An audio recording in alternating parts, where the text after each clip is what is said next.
I think you just got scolded. You're on. I Welcome to the live webcast on laartstream.com. I'm John Blyth Barrymore. This is Peter Coca. Do you use your middle name? No, they never gave me one, unfortunately, you know. Peter and I have both been actors around this town for, well, at least the 70s, since the 70s. And when did you first come here? I came to visit my brother in about 62 or 63, you know, for 2 weeks. I ended up staying for 2 years. I got drafted in the Army. I would have never left. I'm going to tell you, I fell in love with California when I knew.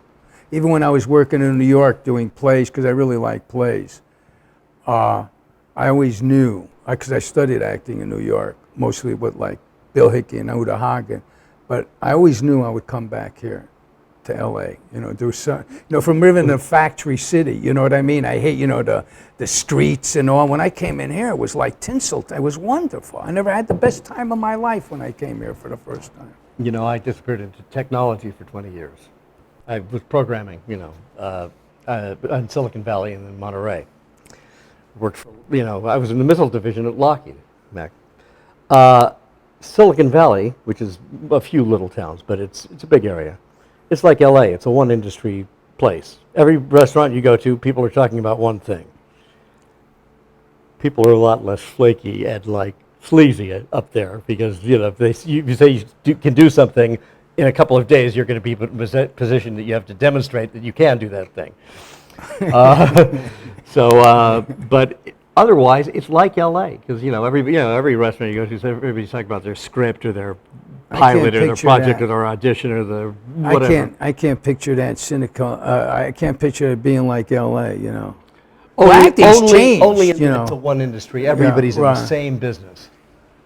But there's so many different assets of it. It's like plays, you know. There's so many. That's where because I've always seen you around, and I hung out with your father. But that play we did at the Actors Studio that went public, you know, with Jason. But that was a fun group of people, you know, Fox Harris and Ted Harris. He was great. Fox was great. He played, you know, I did two plays with him that were both huge crowd pleasers. Right. And he was electrifying. He was something else. Couldn't learn lines to save his life. Couldn't do a cold reading. But he was a brilliant, electrifying actor. Right. He calls me up one day, and he says, "I'm throwing a party at Schwab's drugstore."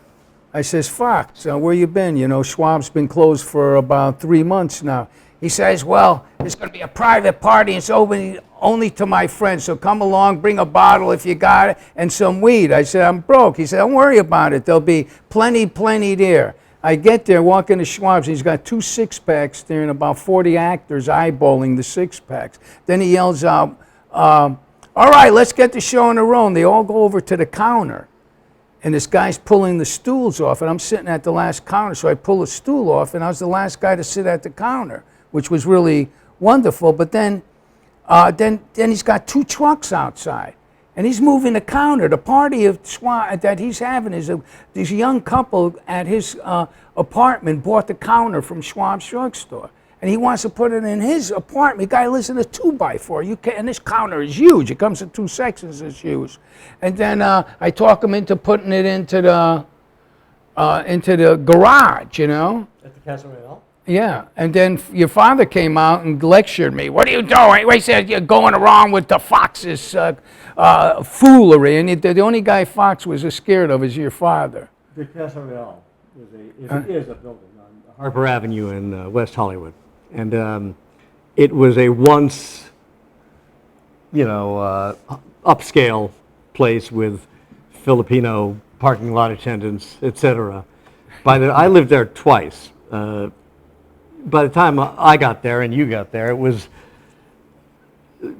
let's just say it's the kind of place where when people moved out, it was usually in a zippered plastic bag. The rents were good. Yeah, the rents were good. We went way downscale. It was mostly all actors. My father and I were living at 8440 Sunset, which they had bought to turn into the Hotel Mondrian. Oh, yeah. And the property company, and they loved my father because we were right above the pool, so all the sound would reverberate. It's a big concrete building, and he would be screaming at his ghost in the middle of the night, breaking like priceless Dresden and Meissen porcelain against the wall. Get out of here, you motherfuckers! And it helped them clear the building. Around that time, I realized I needed to get away from him because, I'd be next door in my apartment. We were right next to each other, and with trying to impress some impressionable young actress or something, and he'd come down the hall, just and. So I moved to the Casa Real, which was way downscale from the soon-to-be Le Mondrian. A week later, the retired mortician who managed the place said, "I have a nice surprise for you. I rented the apartment next to yours to your father." So I moved 3 blocks away so I wouldn't be next door to him, and they put him right next door to me again. Oh, you know what? There's a photo there. There's actually a bunch of photos. The one's by Jim Frank and the one of, where I've got red hair and he's got white hair. I look like him now. Yeah, you do very much. Yeah, That's why Drew's terrified of me.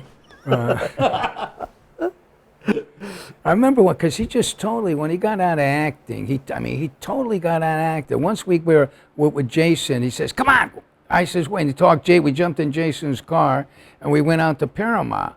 And he walks into the, and these producers are there and they're going, "Yeah, John, yeah, I know. We know you don't want to do the movie, John. We're going to, you're just stroking us. But here's the script. It's all here. If you want it, you got it. Here's the, you know what I mean? But we know that you're not going to do it. You know what I mean? But you got it." And we get back to the car, and Jason had an old Caddy convertible. He gets back, and he just throws the script to me. He says, "Well, tell me what the part's about if you ever read it." You know why? He was mildly dyslexic. It really wasn't that bad. He would be reading a thing and he'd say thorough instead of through, or yeah, I have that problem. One of my kids has about the same amount of dyslexia. I have it too. And so he didn't read much, but he, you know what an eloquent guy he was, and how persuasive, and he never stopped acting. Okay? Right. He just stopped being in show business. Right, but I knew he just went through a little thing. He wasn't going to do that movie whatsoever. I mean, he would. But the thing is, I just did a film called Mansion of Blood, right? And Gary Busey they fired him the first day, even though he's the first name on it. So I worked as long as he did on the film one day. And then they made up with him, and they got a ton of publicity out of it. And I was thinking, this is what they should have done with my father, because, he walked off a million movies, and But they couldn't get him, man. They couldn't. No matter what it is, when he got sick of the bullshit, he stopped. Yeah, totally stopped. But he never stopped acting. No. My mother also left showbiz when she had plenty of work, and both my parents were actors. So I was born in New York, Manhattan, but I lived here in LA since 1954, since before I was a year old. So, and I didn't even know you were born in New York. Yeah, I came in 63. 62. 62. Wow. I was just happy to get away from, I come from a factory city. I didn't want anything to do with acting. Weather? Huh? Was the weather? Oh, totally. Because the air was brown here back then. Oh, it was wonderful. The sun shined every day. I look at factories every day, and I came out here, I was thrilled. And my cousins opened up, was the manager of the Whiskey A Go-Go, and Bobby Lepore managed the whole Whiskey A Go-Go. Ray Calendo managed Gazzari's. Bobby Clark, who just died last week, I'm still drinking his whiskey, he owned a piece of Sneaky Pete's. And I'm 18 years old. There's lines going into the go, and I go right in. My cousin, they give me a drink, and they slip me. I never had any money. They always slip me some money. I was having the time of my life. Because Ray would do it. And then when I came back in the Army for a while, when I was a hippie, like Ray, I went into Gazzari's where I fell in love with this girl, and Ray grabbed me and he says, "Keep you and your dirties out of there." They hated when hippies started coming in because they weren't making money anymore. Tips, bartenders, really. My father was a beatnik. Right. And then he became a hippie. He stuck with the language of the beats, though. He'd always say, Totally. We had a beautiful voice. Your father had a really beautiful voice. And his temper, where he really, he could really get into it. He was what's the word? Histrionic. Yeah, larger than life. Nobody who ever met him ever forgot him. How many times I've heard, was your father? And I say, let me stop you right there. What did he do to you that you met him once and never forgot him for the rest of your life? And there's always a story. But I heard a story about him just recently. I was over at Gemini Manor, you know that place? Anyway, there's a woman there. She lived next to me when I was a year old. She was 10, my mother's first kid's age, right? And when I was a year old, my father was only 23. Yeah. And I said, if you look at those, like there's a photo of my mom and dad and I, that he looked like that. And she said they fought all the time and he drank a lot. And I said, no, he did drink and he was not a good drinker, but he never drank till after they were divorced. And she said, well, he must have been drinking because he would ride around the block every day on his roller skates wearing only his pajama bottoms. And I showed her the picture of him taking a hose. He used to give himself a colonic with a garden hose every day in Topanga Canyon. The trick is to cut the threads off the hose before you... And I said he hadn't had a drink in 15 years when this photo was taken. I'm sorry you'll never get that image out of your mind. And she said, I get your point. And I said to her, but thank you for letting me know he was always like that. I thought that was, his eccentric nature. Well, but when what's her name gave Desco that car, it looks like a cop car. And him and Desco with the long beard, they'd have the long beards, the long hair, you know what I mean? They look like they were really hippies, you know what I mean? And they would just drive around long hair's Hollywood. out, you know. Yeah, they was just drive around West Hollywood scaring people because everybody thought it was a cop car, you know what I mean? They got on the side of me, I was ready to throw 2 joints away, and then your father says, you Carpathian?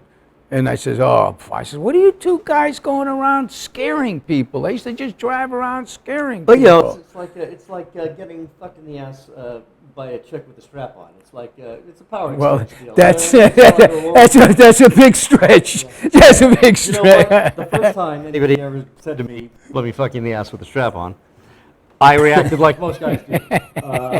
Forget it. No way, right? And then I started thinking about it. What am I afraid of? It's not going to make me gay. Not that there's anything wrong with that, but it's not going to make me gay. What? And now my principle is any man that doesn't want to get fucked in the ass with a strap on by a woman is a man who just hasn't given it enough thought. You know something, John? I have never given it any thought at all, but you know something? For some reason, I'm giving it some thought now, It is sort of like, I am giving it some, that's a big one, I'm sorry, did I unplug myself? Yeah. Oh, that's it. It wasn't this, it was that. So I don't even know what happened. You unplugged that? Anyway, I was telling Calista Carradine, and I was saying to somebody that how my father, it's a good thing he never went the cult leader route, the way Jim Baker did, the Source Restaurant, remember him? Because he had a great capacity to get people to do things against their own best interests. And Calista said, no, he didn't. I said, really, Calista? Didn't he get you and Patrick to eat those poison mushrooms off that guy's lawn? And she went, oh, yeah, I forgot about that.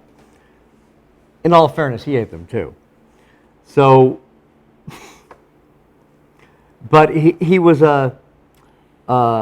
you know how shamans operate in indigenous societies? Right, totally. 90% of what they say is bullshit. Right. Complete lunacy, Right. But the other 10%. 10%. And you go, wow, that guy's... Right. I always felt Gurdjieff was like that. And that sucks the in from the internet. And he operated, he was a modern day shaman. Even though he really wouldn't have, But he could do, he could do a lot with his body, man. He was doing yoga. Listen, he was tapped into something. Yeah, he was really good with his body. Because I do a lot of yoga now, but he was really good. He was tapped into like some kind of, like, I swallowed some gas once, a couple of drops of gas from siphoning a tank. I think it was Ultico's car. And how did he know that raw potato juice would fix it like that? There's no way he could have known that. Okay, but he runs inside, juices a potato, and says, "Drink this." I know. Oh, and the thing with he during his drinking period, he'd go through 4 half pints of Cuervo Gold a day, and I'd say, "Why don't you just buy a fucking quart?" And he'd say, "It's different, man." Well, guess what? You know, they do bottle the half pints in Mexico, and everything else is put in a tanker truck and brought up here and diluted up here. So it is different, but how the hell could he know that? Fruit. He was always into Yes, that's ripe when he. fruit. That was when he came back from Italy. But by the way, there should be a photo in there of my Italian sister Blyth and I, and maybe in Malindi, Kenya. So he got in a hit and run, and in front of Trader Vic's. And right. if he stayed here, he had to see a probation officer on a regular basis. But if he went out of the country to work, he only had to write a letter once a month. So he went and had this Italian career. That's why he had the Italian career for 2 years. So he moves to Italy, and he, you know, like Clint Eastwood did the spaghetti westerns. He was doing spaghetti. He was the Trojan horse gladiator movies. You know, playing Ulysses, etc.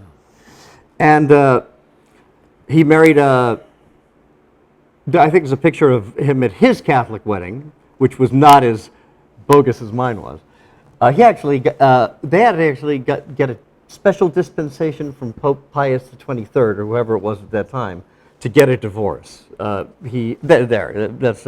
my sister Blythe's mother, Gabby. Now Blyth, it's my middle name. It's a family surname. You know, family surnames, they move to middle names, and then they become first names. You know, so he lived in Italy at that point for a couple of years, and he spoke pretty good Italian. But it didn't occur to him that Italians can't say Blythe. Oh, really? I didn't know that. Or Blythe. They don't have a, you know. So her whole life they've called her Bly, and then she'll say she can barely pronounce it herself because she's Italian. Beautiful girl, and very much like him. Yeah. I don't look the most like him, but it was like, I went to see her in Africa in 2011. It was like spending 3 weeks with his ghost, and they never knew each other. She knew him like right after she was born. He split, and when he was dying, she came here for like a few days. Well, actually came here for a few weeks. The last 2 years he was dying, and spent a few days with him. But it was the gestures, the looks, the going off about nothing. Not on me, fortunately, on her already ex-boyfriend. But yeah, it's amazing how much of that stuff is hardwired.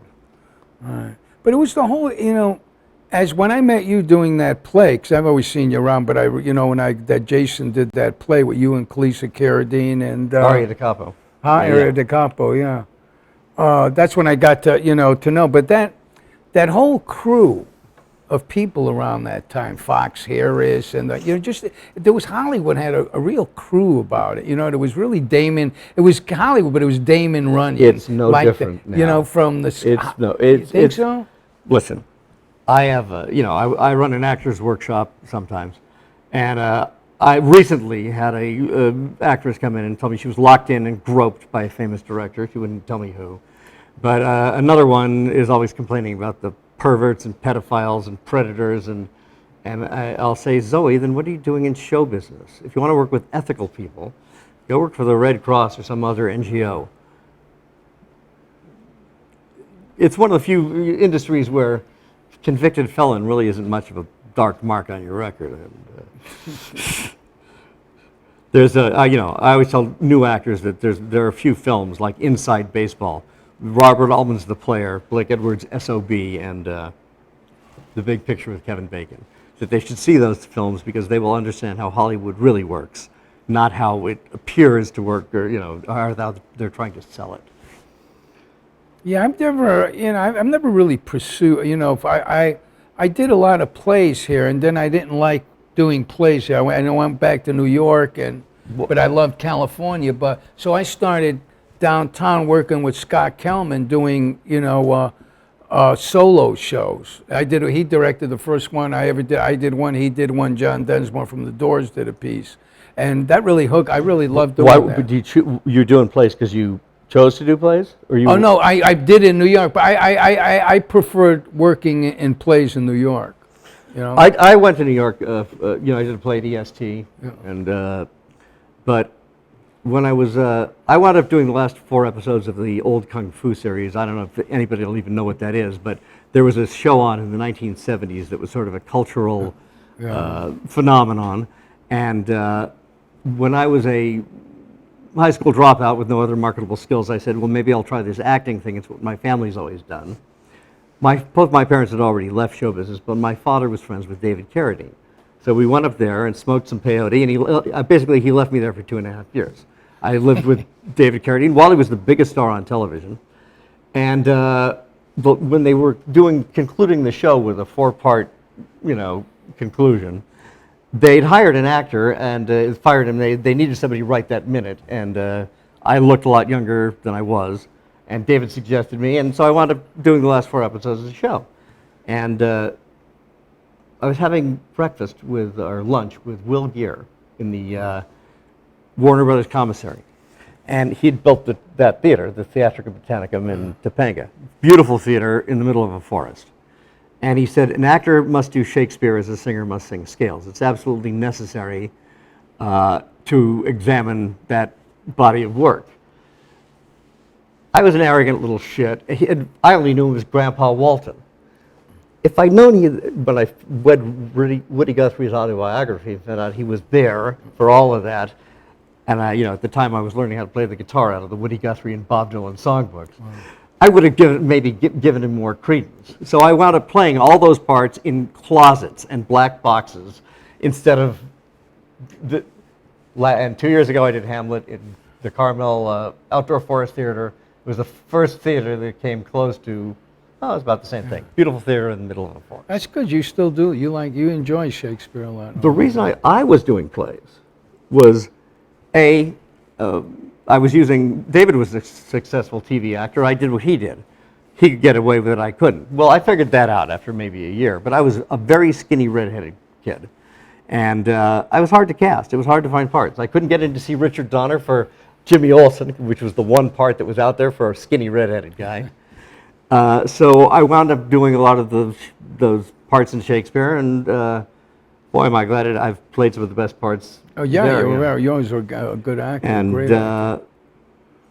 But now I disappeared into technology for 20 years, as I said. I moved back here in 2009 to look for a tech job, and fell back into show business. People threw acting jobs at me because I wasn't trying to resurrect my acting career. But there's no money in it anymore. But I do get a lot more parts now because I'm much more, castable. I really like really good solo shows. I'm really happy like doing stories and doing solo shows and stuff like that. I really found home in that. When I got out of acting, this girl Jeannie, she's been married to Paul Krasner, and she told me to go downtown and talk to Scott, and that got me like Scott Kelman, and totally in fact, one of the best storytellers I've ever run across is because I produced them. We produced the first version, the first Homeless. We gave the Homeless the theater. And the first when Homeless really became, the Reagan homeless, era, the Reagan era. We it's did worse now. Right. We did the first, so I staged me, which I would never do, and Scott did the thing, and we had really and good. And he talked me because I said, Scott, I don't even want to do plays. Never mind the stage man. I said, what are you out of your mind? But then, cause Dan Tanner's Rain Check Room, I had no damn thing to do with downtown, But man, I just started thinking. Downtown back then was all Skid Row, the whole place. Right. It all smelled like used wine. And then Scott, I working with these homeless guys, and I'm saying to myself, there for the breaks of God go, there for the breaks of God go I, man. You know what I mean? There were guys women that just got, a little off track, didn't have a family and stuff. And once you get in the streets, man, it's hard to get out of there. And then I produced, Scott got out of town, I produced Paul Krasner for him and the little theater. And he's got such an innocence on him in stage. He just does. He's the most. I've never seen anybody on stage like, tells stories about him and Abby Hoffman in New York in the 60s and all that. But he has such an honesty about it. He just does it. He just does it. He goes out there and he does it. And he does it so But he wrote it, right? Huh? But he wrote it. Yeah, he does the whole thing. That's the problem with Yeah. most one-man shows, is they try to be history lessons, they're Right, apocryphal yeah. stories, Right, most yeah, of them aren't true, and when it's personal, Right. you know. Because the bottom line in anything is It's funny entertainment. about the homeless thing. Yvonne de la Vega was supposed to be here tonight. She got a paying job, so that took precedence, of course, and she'll be with us next week. Yvonne and I were at Occupy LA for 3 weeks, and Yvonne was writing for the Herald, and I was just there just to watch it, just to see history. Boy, am I glad I did. Boy, I learned a lot of stuff. I went there too. So Yvonne gets this tent from Walmart. It's a 10-man tent, and it's just me and her and my little dog. And it had we each had a bedroom, and you could stand up in the middle part of it. And by the way, there's a couple pictures from Occupy LA there. There's one of that Annie Apple took as part. By the way, Annie Apple did a whole series on all the. Oh, that one I took myself. I didn't even know there was a flag behind me. It was just one accident of the wind. Selfie. But there's a black and white one, Annie Apple, and there's a whole series that she did. She went to all the Occupies, Wall Street, etc. Well, 6 months after Occupy LA, I'm here, right here in this building, at an art party with a band in the back. And there were a bunch of people who had been at Occupy LA.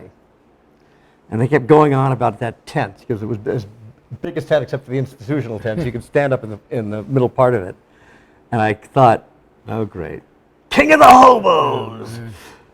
But There was a good vibe there. I went with a friend of mine, Pogo Saito, and we went down for the week, we oh, it's because you brought up the food. homeless, that's why, We did the feeding pit, but it was such a great harmony down there, man. That's what made me think about it, because it was 50% displaced persons camp. Right. Of middle-class families who never dreamed in their worst nightmares they would wind up sleeping in tents on the lawn of City Hall, all across America. Right. Okay? So it was 50% displaced persons camp. Then there were the chronically homeless, the insane, the drug addicted, the undercover cops who were just there to scope out who might be a problem when it came time to wrap it up, and the professional provocateurs, and that was the group. Everybody said I was being paranoid until the last 3 nights they cut the gas line on the generator 3 nights in a row, and the reason I knew about them is I heard them talking outside that tent because it appeared overnight. So there were 4 or 5 of them, the most unlikely group you can imagine. I imagine there were the same number of Spanish-speaking ones. So I wanted to go over there and say, how much do you guys make? Do you only work for one side? Because I think I'd be good at this, but I don't work my magic in the Mormon Tabernacle and the Chamber of Commerce. One day I'm sitting there, and this gorgeous 20-year-old waif is dropped off, gorgeous, by a very well-dressed black man. And of course, I immediately thought, there's hookers here, and she hooked right up with the other 3 provocateurs. They were very good at what they did, which was make everybody look like an idiot, and keep everybody from getting any sleep, and get somebody else to do all the dirty work. Yeah. Well, one day one of these guys is in our tent, and as he's leaving, he doesn't respond at all to the name he gave me. Because he left something. I said, hey, Steve. Is that right?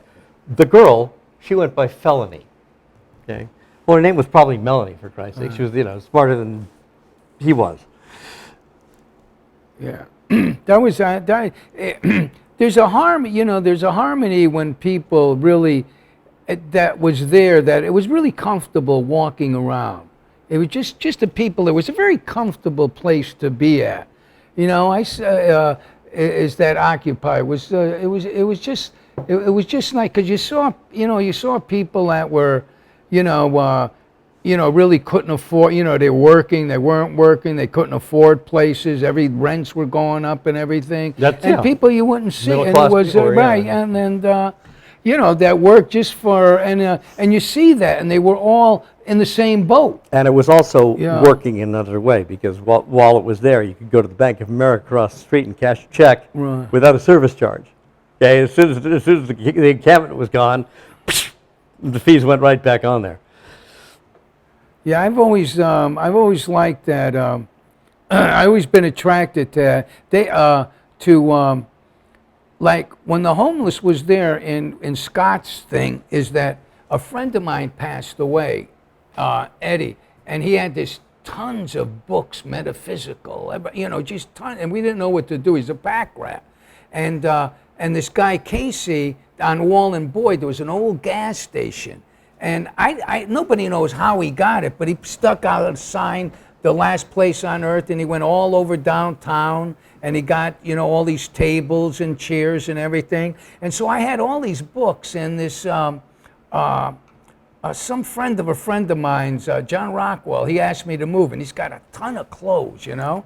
And I looked at him, I could see that he was bigger, you know what I mean? So I couldn't use any of the clothes. So I had all these I have all these clothes in my place and books. I said, what am I doing? And then I realized the last place on earth. So I go down there and I give all the books, I give the clothes, and I'm walking by a couple of days later, and there's like guys walking around in beautiful, like $400-500 suits, you know, good, beautiful slack, reading all, you know, Bhagwan Sri Rajneesh, all Hess, and they're all reading all these books. It was one of the funniest sights in the world to see all these homeless really dressed in some really beautiful clothes and reading all these metaphysical books, you know. It's worse now than Huh? it was in the Reagan era.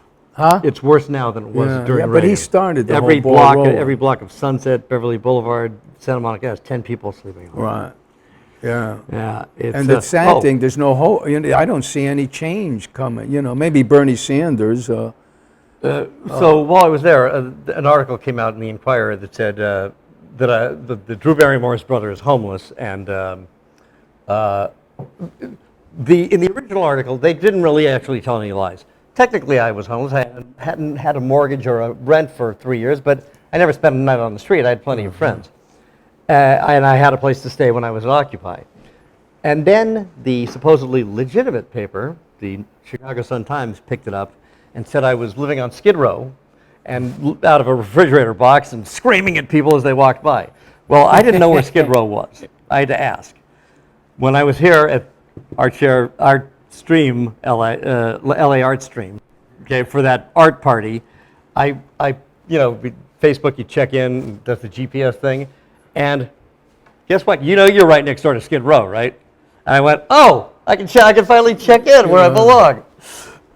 Oh, walking up that street, you know, taking that bus, when I take the, you know, I come down, I get off, I go to the art district, have a coffee, and I'll walk here and do some filming or something. And then when you sometimes take the bus going that way, you know, and God, there's just blocks and blocks and blocks of homeless people. You know what I mean? Right, They and just and fly. I mean, it's a the sin. downtown. It's a sin, yeah. It's, you know, they've moved them. Right. Now they're trying to move them out of the arts district. Right. The arts district. You know, they're always, you know, it's like, it's really, really, really, really tough. I mean, you know, homeless is getting tougher and tougher. It's a two-edged sword. LA is going through a major transformation. When I was a kid in Beverly Hills, you know, at 10 years old, if I wanted to see a movie in Hollywood, sure, kid, get on a bus and ride your bike. And, you know, Hollywood was a nice neighborhood. And then, of course, you know, the 70s and 80s, Hollywood just decayed, and all these other neighborhoods decayed. Well, now they're all coming back. Gentrification, which is code for getting rid of all the poor people. But it's right, not totally. just poor people, it's I think you have to work full time at $30 an hour just to be able to afford an apartment in Los Angeles, according to the Times. So forget poor people. There's not going to be any room for middle class people here. Right. It's but the nice side is, boy, the city sure is nice. Never seen so good. You know, I've lived here since 1954, and when I was a kid, the air was. I was living up on Sunset Plaza, which is a hill. You could see the city. The air was brown 300 days a year. And you didn't have to live on a hill. Right, you could just, totally. the air was brown everywhere. The smog everywhere. was really terrible. There's here, 10 times as many cars on the road now, and the air's clean. Right. And there's a transit system, and downtown is beautiful and expensive. and Hollywood's been brought back, and all these areas are being brought back. But the downside is, you better make a lot of money. Right. Totally, totally. You couldn't do it. It's like when I moved into New York, 'cause I lived about 50 miles out of Manhattan, and I was a hit. I got out of the Army, and I wanted to be an actor. I moved to Greenwich Village, and I did it. But, actors, and I was, poor kid. I didn't use the GI Bill. But you always have a couch to sleep. Everybody would help each other. When I went to New York, yeah. In New York, everybody. And now, I was a poor actor that went in, worked for HB Studio, Hagen, and Bill Hickey and stuff. But now, I couldn't. You'd have to have 2 jobs just to live in New York. Forget going to acting school, learning acting. When was the last time you were in Manhattan? I moved my mother out here about 20 years ago. I never went back.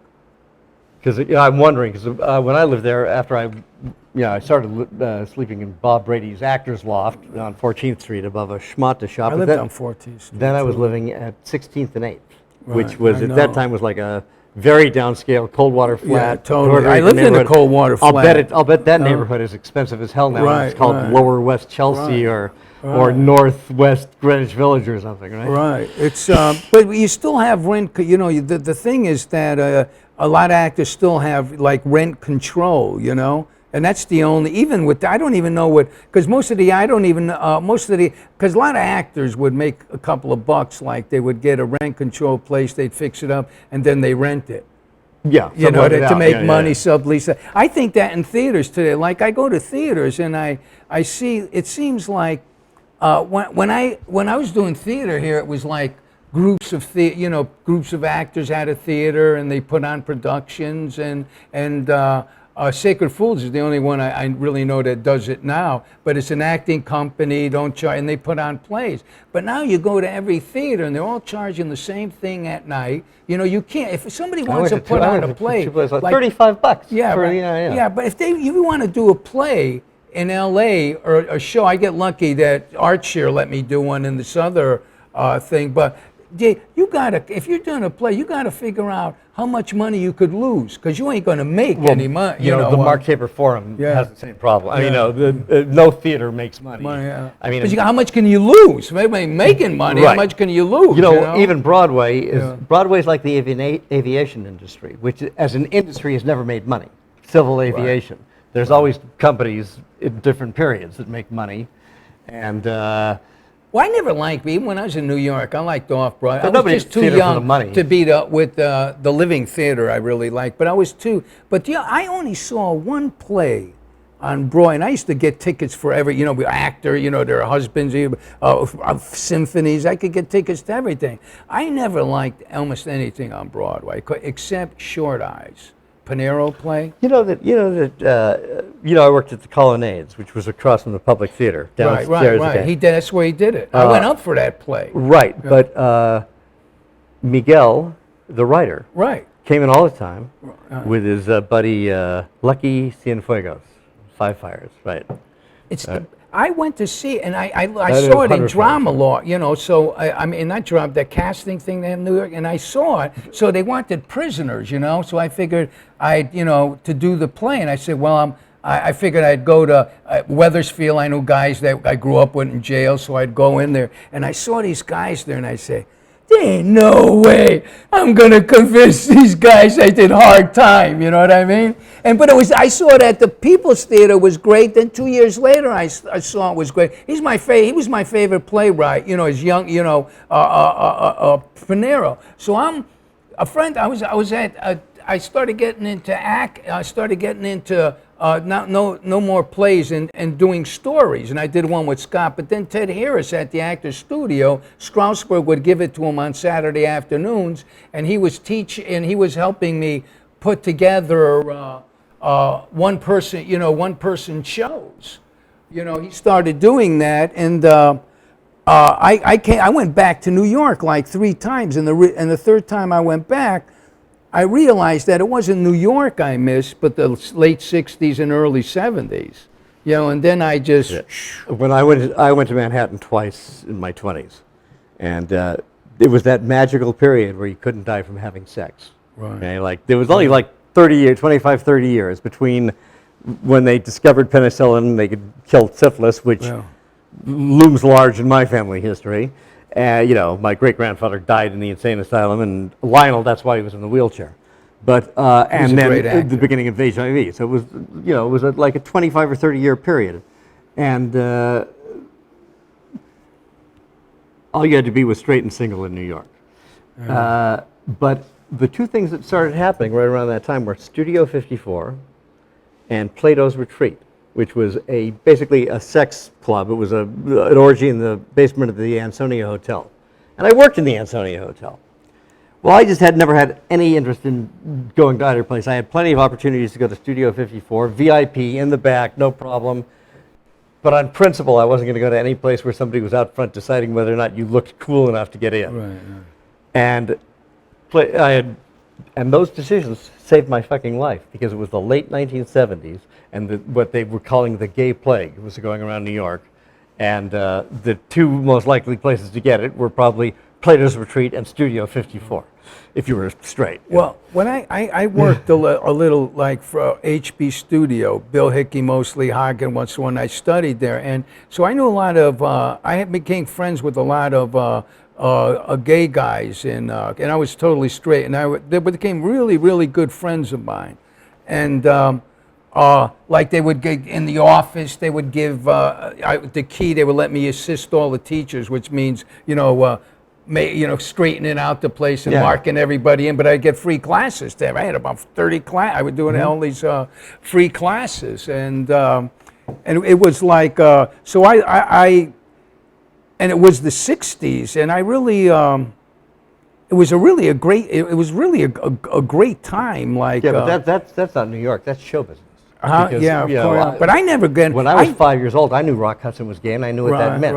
And everybody in LA did. But I formed a bondage with these guys, in New York, and then they came to California. And I hung around about 10 or 15 gay guys that I knew from New York, and I would go to parties. I was the only straight guy there, and most of the women were straight, and I had the funniest, greatest times with this. I wrote a one-person show about it called Me and Eddie Swami Naroop. And do you know that when they said gay right, when gay rights, you could get married and stuff, and I said, oh wow, isn't that terrific? And then I started thinking about 20 years ago, all these gay guys I used to hang around with and everything, and like every one of them died from AIDS. And I was feeling sad that they never got to see, gay marriage, you know what I mean? They were so talented, and, they were really booming, and it just wiped out a whole community, you know what I mean? Fox died of AIDS too, he just knocked out. Mike Yeager. Yeah, just so many people. I mean, so many talented, talented people. I dodged that bullet somehow because I was messing around with drugs and stuff at the time. Yeah, and I just got sure lucky. Is a lot of people. But I fully support any kind of marriage that does not involve me. Yeah. Yeah, well, I haven't taken that step yet. I always knew I would be careful what actor. you wish for, gentlemen. Right. Because anybody who says money can't buy happiness never paid for a divorce. Yeah, I like to really think that's not true. I really like to think it's it's being on a little roll that there's a nice way to do it. There is. I'm totally into Zen. I know two couples in my life that they were in love until one of them died in late old age. One of them was Phil and Marie Rhodes, and Phil was Marlon's makeup man. I remember him, right. I had this poem, Acting, and it did well. It was published a few times, and one day Phil says, I showed your poem to Marlon. He really liked it. I immediately changed the title to Marlon Brando Likes This Poem. But Phil and Marie were in love till the day he died at 90-something from the heart valve damage he sustained when he survived the Spanish flu in 1919 as a kid. And I said, what's the secret, Phil? And he said, don't have children. Once you have children, nature's finished with you. But the other couple I know is my oldest friend. We've 55 years or something we've known each other. And his parents, they had 3 kids, and they liked their kids okay, but they were in love till he died. But that's 2 out of all the people I've ever met in my entire life. Yeah, but Of course, I did grow up in Beverly Hills and Hollywood, and that's a little harder on, I've had marriages about and- 4 loves in my life. You know what I mean? I can't even take. I'm totally into act. Doing that. But I've always been lucky. They were always really I've been really lucky to have been with some really charming women that I hope today that they're doing well if they're still alive. One pass, But I've been really lucky with. I've met some really, really charming. That's too. what I miss about Hollywood. I have met so many charming people in Hollywood, but in the 70s and the 80s, they were so, 60s, they were so charming. And it's like, but they were in sex, drugs, and rock and roll. They burnt themselves out, man. They're all dead. Yeah. It's, people are just too fucking careful now. When, Robert Downey Jr. recently had an interview, like I was questioning about his drug use or whatever. Now, I was one time, remember what Robert got arrested walking down a street in Culver City, not bothering anybody. He got arrested in a hotel room, and I know because at one point I got to that point. You have a red light, it says, "Phew, come get me, boys." I'd get arrested on my way to court for another case. Whatever it is, the guy shows up, he does his job, 1,000 people are making money off it. Right. Whatever the hell he's doing, who gives a shit? Why is it anybody's business? Yeah, he's a wonderful actor. Why does But anybody I don't know if care? this story's true, though. I have no idea. No, the story about him going in the wrong house and sleeping on the couch. I believe it is true. And the woman, David did the same thing. And he walks in a stranger's house, thinks it's his own, and falls asleep on the couch. Now that's going to be, and the woman comes in and she sees him on the couch and wouldn't press charge. You know what I mean? Because it was Robert Downey. Right, yeah. But that's got to be the funniest. If that's true, that's got to be the funniest story in the world. But it's that kind of like thing of the reality TV and all that everybody wants. It's like you can't. As soon as the camera goes, morality's out the window. You know what I mean? It's you got to pretend that it's reality and be good at it and know how to do it.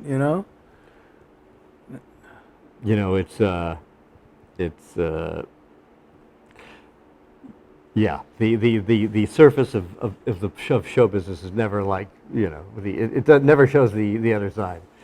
It's like, did you ever go? You didn't hang around much the rain check room. Yeah, I did. Yeah, Are you kidding? I won the quiz a few times. No, Jim and the quiz, right? They still have something on Facebook about that, and I think Did they they're ever pick up selling. that nickel from the end of I the bar? think There they're was a selling plastic the down quiz, there. right? But they were selling the quizzes. The Jim's quizzes. They were. I guess they were asking people how much would they pay for them because somebody got all the quizzes.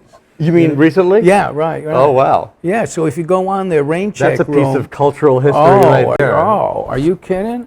Are you kidding? What an actor's hand. Every actor came out from New York would go in there. It was like Jimmy Ray's. It was a real, sleazy. You had, dark, dingy, all actors. I mean, it was a great joint. Because man. where else What are you going to fun. go drink at 4 in the afternoon? Right. It's, that was the funniest, God, was that. And Jim Field that ran it. And we had the pinball room in the back that we would play every night. We played a pinball and then scout the bar, you know what I mean? Walk around the bar. It was a regular routine. That was and that closed about the same time that Schwab's closed. That's when Hollywood really. Yeah, totally. Schwab's I remember was, your father. By the way, the thing that interested me about Schwab's, there were a couple of things that I always wondered about.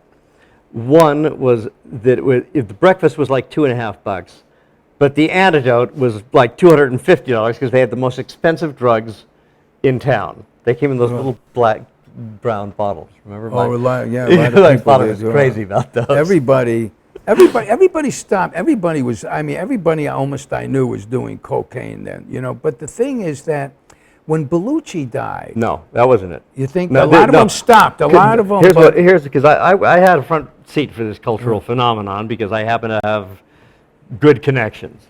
My father found out I was doing drugs, so he introduced me to the connections that the movie executives wished they could get in to see. But Coke was cool. It was delivered by messenger services to executive offices. It was built into the budgets of rock tours. Yeah, but it wasn't a gangster thing No, then. but It then changed. Freebase came in. Okay? Right. And later, Freebase, which was very expensive. Really expensive, man. Later to become a cheap street drug called crack. Yeah, but there's and a whole within 5 different years, ball everybody game. who was still alive crawled into Cocaine Anonymous. Yeah. Right? Okay, so fast forward a few years ago, a friend of mine, when I was living in Monterey, she moved down here from up there, and she worked at the spa in public. She was a massage therapist, a real one. So she used to work at the spa and the Post Ranch. She's down here. She's working at the Marmont and the Standard. She calls me up. She said, everybody in Hollywood is sniffing cocaine. And I went, talk about institutional fucking amnesia. Yeah, right. Everybody, it was amazing. There was a time that everybody, was doing, and then it got, but most people that dealt with coke, they were just doing it so that they could do coke. But then a real gangster element started coming in. It was crack and freebase. Oh, but but crack. I mean, crack. You're going $30 a day freebase. I've known people that spend thousands a day on freebasing. Listen, I showed up at my connection's house, and I said, "What's the torch for?" He said, "For the base." And I said, "The base of what?" He went, "Freebase." I said, "What's that?" And he held up the LA Metro section, and it said, "Freebase. It's new, dangerous, and expensive." And he said, "Buzz, this drug has everything it needs to be successful. It's new, dangerous, and expensive." And I said, "You think you're going to make a killing on it, right?" He said, "No, I think I'm going to lose everything." I mean, a lot of people and got, I said, "What do you mean?" He said, I'm telling you, every dope dealer I know who's never lost a penny in the dope business, they're all losing their shirts, and I'm going to go way out in orbit, and hopefully I'll come back."